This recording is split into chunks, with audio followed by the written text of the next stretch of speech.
In my 28 years on this earth, the one thing that's always fascinated me has been ghosts. Scary little men or women or children or whoever died in a house or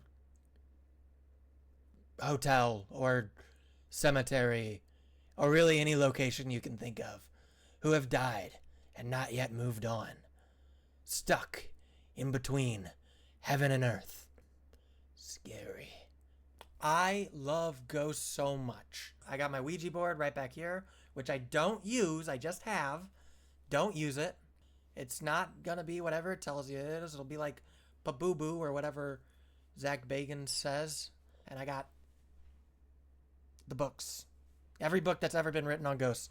I have right behind me right now. For the last several years, I've been reading the books and doing all this stuff. But more importantly, I've been going on little adventures.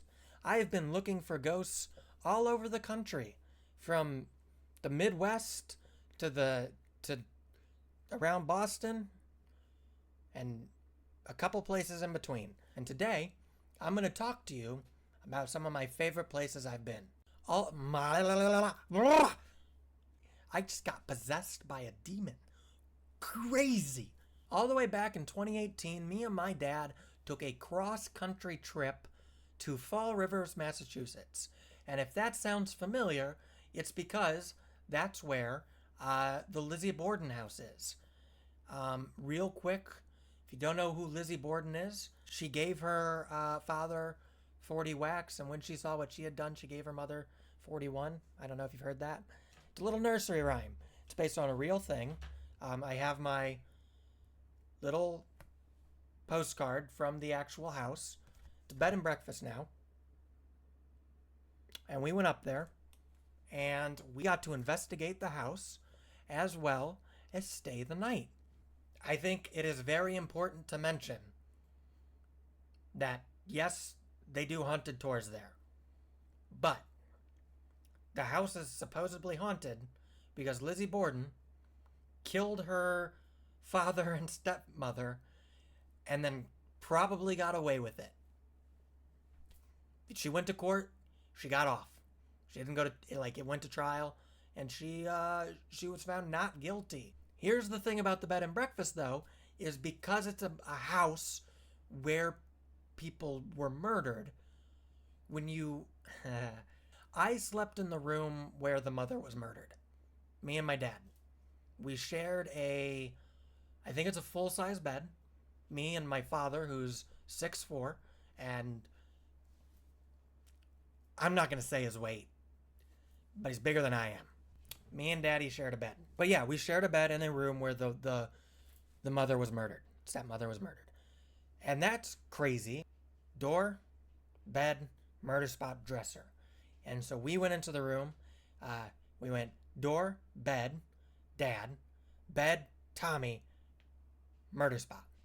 I slept probably 2 feet away from where somebody was. What they keep on the dresser in the room where somebody died is a picture of the crime scene.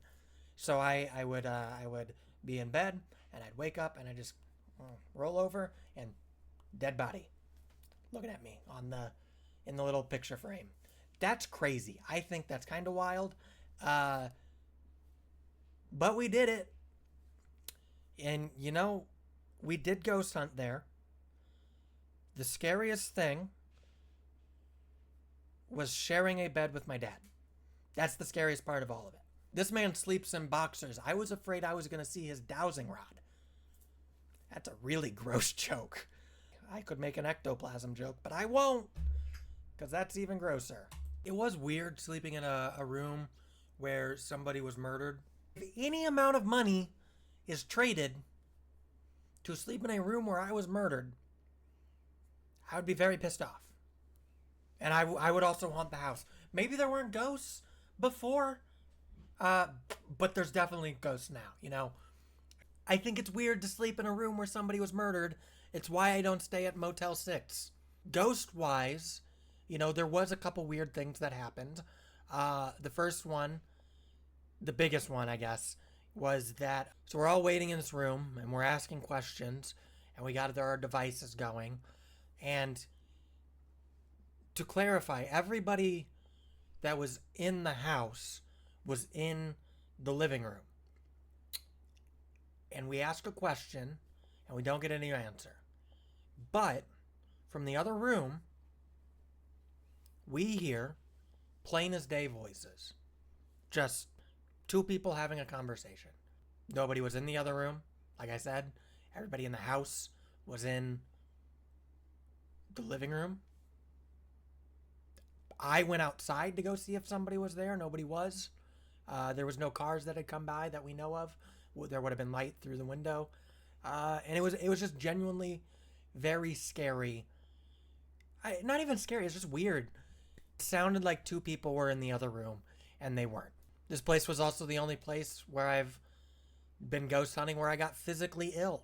So we're sitting in this room, and we have a device like this that you can plug headphones into, and you can hear it. And I was the one who had the headphones in. And basically, the idea is I close my eyes, and I say what the box is saying. And I can't hear the people who are asking the questions. So I couldn't hear anybody. And then there were people asking the questions to probably nothing. I was probably getting like Keith Urban songs cut up, right? I'm saying life is a highway every once in a while, which isn't Keith Urban, but you know. And I'm saying what the box is saying. And apparently I was answering the questions great, giving great fucking answers. I don't know. I didn't hear it. I wasn't there. I wasn't the one hearing me or hearing the questions, so I don't know.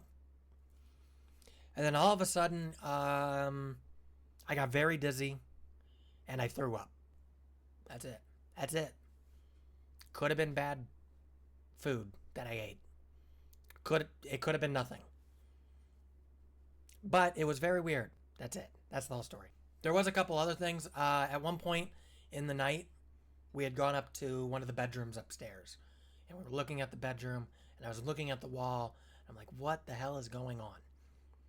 And then I realized that the wallpaper in Lizzie Borden's house, which was redone, was the same wallpaper I have at home on my wall at the time. Very funny. Kind of weird, but you know. The other part that I thought was hilarious every time it happened was we're with a group of people. The way these work is you pay money and a group comes in and they help you, they show you around the house and they facilitate your ghost hunting. So we have people from all over the country with us, and we were upstairs in this bedroom and we're asking the box questions. And we have what's called a trigger object. It's like a teddy bear that flashes lights if something touches it. And so somebody will ask a question. And then what would happen was this lady in the corner would talk about how boring it was. I do like the idea that if anybody in the room had seen a ghost, it would have been that lady, and she would have been scared out of her mind. But maybe she would have been bored. I don't know. Maybe that's not her thing. Yeah, so all in all, Lizzie Borden's house was creepy. There's a lot of weird rooms. But that's about it. That's all I can really say. It's creepy. Because I didn't personally meet a ghost. I didn't shake hands with Lizzie Borden's ghost or her father's ghost, whatever, I don't know. You know what I'm saying. It's a weird place, but also you're going in there knowing people have died. And I think anytime you do that, it's a bit strange. So maybe it's haunted. Maybe there's ghosts there. Maybe. One of the other places I went in 2018 was the Missouri State Penitentiary, which is a giant fucking prison. They called this place the bloodiest 40 acres. If you've ever been or you ever plan on going to Missouri State Penitentiary, the one thing you'll notice immediately when you go in there is the walls, like when you first walk into the prison area, are just so fucking high. typically it's like 2 stories. And I'm not exaggerating when I say this was like 8 or 9 stories of just cell after cell after cell after cell. One of the things they would say is that you wouldn't want to piss anybody off if you were in this prison, because if you were up on one of the top floors, they would just push you off and kill you. So again, people have died here, which always, like, I feel like in the land of ghost hunting, it always kind of taints whatever you're looking for, because the place is already weird when you know that there's bodies. Maybe that's just me. Maybe I'm sensitive. I find it really weird.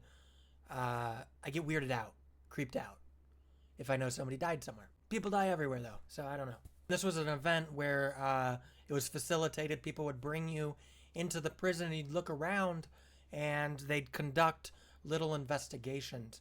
And one of the people that was on this investigation with us, he does a lot of ghost hunting stuff, was a man named Chad Lindbergh. He was in Fast and the Furious. He was Jesse in Fast and the Furious. But it was weird just because you're like, oh, I'm going on this ghost hunt, and then there's just a celebrity there. He was very nice. I got to meet him. We talked for a very long time about ghosts, and he was super cool the entire night. It was just something I wasn't expecting because nobody had told me that he was going to be there. One of the things that we did do on this tour was we went to all the different, like, wards. I think they're wards. I don't know what they're called. And one of the ones we went to was where they used to keep the women. And one of the things they asked me specifically, because I was a tiny man, was to go stand in a very specific spot. The weird thing that happened was through the spirit box, there was also this is stupid and you're not gonna believe me, and that's okay, but I find it funny. I'm standing in the spot where they had me stand, and I feel like tingly all over my body, like shoulders and stuff. And then the spirit box we had,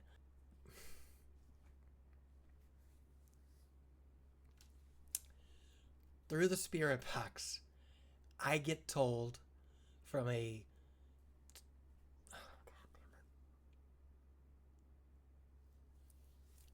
I'm standing where I'm standing. I'm feeling tingling around my shoulders. There's a group of people that I don't know around me, and through the spirit box, they say that I'm pretty good looking. That's what comes through the box. And then it immediately follows up a different voice that goes, yeah, but he's probably a rat. I got called hot and a snitch by a ghost. What do I do with that? Look at that yummy thing that'll probably turn me into the law. I gotta get a piece of that. Horny ghosts. Horny ghost. Those are 2 things that are real. Those are 2 words that shouldn't go together but did. Out of my mouth just now. And the part about that I think is the funniest, I wasn't killing it romantically. That was a big confidence boost. If you think you're ugly, like I did, not anymore. If you think you're ugly and a ghost calls you pretty good looking, that's gonna do something to your confidence. I got literally ghosted that night. Also, to call me a rat. I'm not a rat. Do I look like a rat? Do I look like a rat? Do I look mouse-like? One of the other things we got to do that I didn't know we were going to was we got to go into an execution chamber. The execution chamber for Missouri. It was creepy. It was real weird.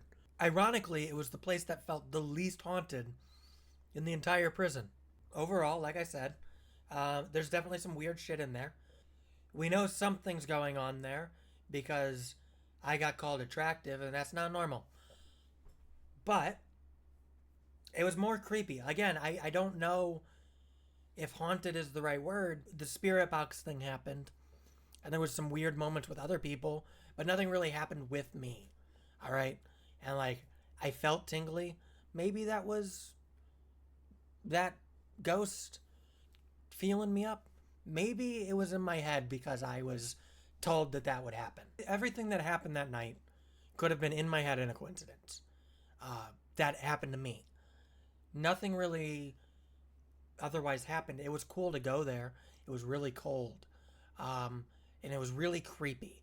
But I don't know if it was haunted. Bloodiest 40 acres. Don't get sent there.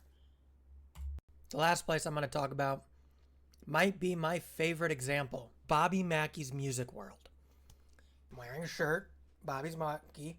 It's the most haunted nightclub in America. All right? That's crazy. I got dog hair all over my shirt. Bobby Mackey opened a bar in an extremely haunted location. Okay? It is a working honky tonk. You go there, you get drunk off your ass on rail whiskey. Sounds great. There's a mechanical bull. I didn't ride it. My dad did. He fell off. It was very funny. And it wasn't even on. He just had problems climbing off of it. Working honky tonk, country music there. And then the lights go out, and they have what they claim are demons all over the fucking place. Stuff crawling up the walls, crawling under pool tables, really crazy shit. If you've heard of Bobby Mackey's, it's probably because the very first episode of Ghost Adventures is at Bobby Mackey's Music World. I'm not a fan of Ghost Adventures anymore, but I used to be. And they have a very specific type of like investigative tactics. They're ghost bros. Very funny. Very masculine idea of looking for ghosts. Right? They're going into houses and challenging the ghost of a little girl to fight them, basically. Not my favorite style. And I was actually, when we went to Bobby Mackey's, there was a group of guys like that on the tour with us. And let me tell you, if you think it's annoying on TV, try sitting in a corner with your little sound recorder, and in the back, you got... What? Did you just hear that? What? A hand that just came right over there, dude. What? There's a hand. Get the out of here. It came over there. Come on. Go in. You, go in. And there's like 3 or 4 of those guys all night long. There was one little incident that happened while we were in the upstairs area, because there's 3 levels basically.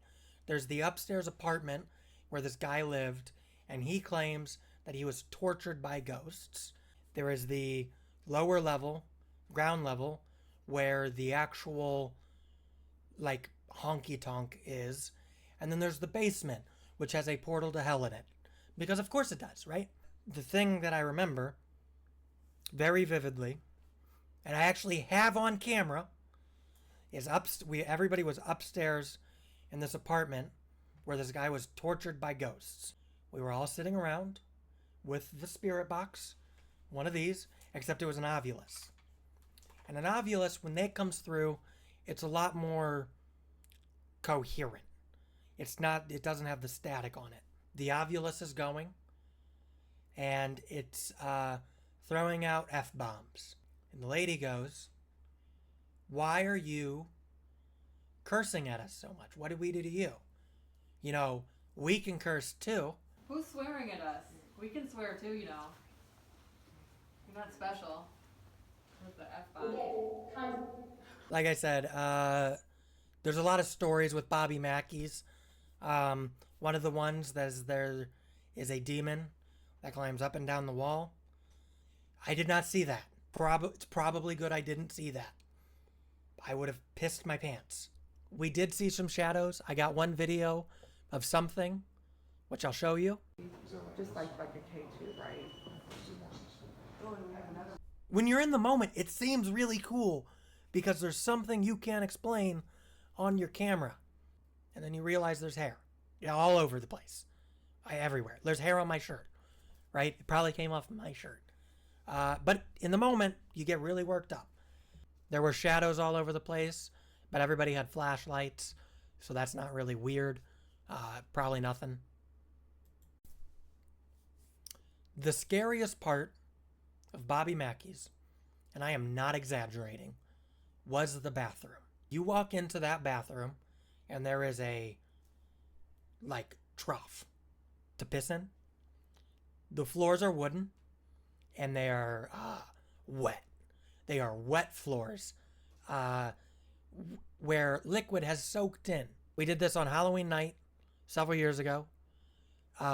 Did not stop, and I had to use the bathroom. There was blood on the toilet paper. It was not my blood. I don't have any diseases. I've been tested. Scariest part of Bobby Mackey's was the bathroom. So yeah, again, it's creepy. Very creepy. It is currently being torn down, which is very sad. I'm glad I got to go. That's like one of the top places to ghost hunt, is Bobby Mackey's Music World. Very fun. Thank you all so much for watching. If you enjoyed the video, give it a like. It helps me out. And if you really enjoyed the video and you're not already, subscribe. Thank you. Bye.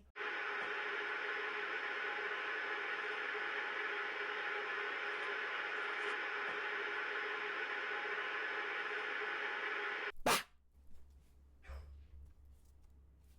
made him mad.